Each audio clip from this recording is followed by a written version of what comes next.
भारत भर में किसानों के मुजाहरे जारी। रहनुमा राकेश टिकैत ने 5 रियासतों के हंगामी दौरों का ऐलान कर दिया। काले कवानीन के खिलाफ सारे काश्तकार तहरीक का साथ दे रहे हैं।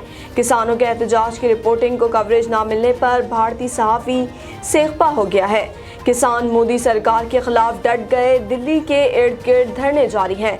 साबिक भारतीय फौजी भी किसानों की मदद के लिए सामने आ गए।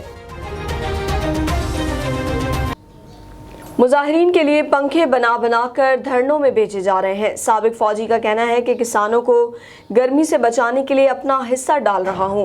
किसानों के एहतजाज की रिपोर्टिंग को कवरेज ना मिलने पर भारतीय सहाफ़ी फट पड़े। उनका कहना था कि सच बताने के लिए मीडिया में आया था, मुसलसल गला दबाया जा रहा है।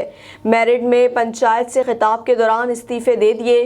कांग्रेस रहनुमा राहुल गांधी ने कहा है कि ज़रई कवानीन बदलने के लिए किसान रहनुमाओं को भी मशवरे में शामिल किया जाए।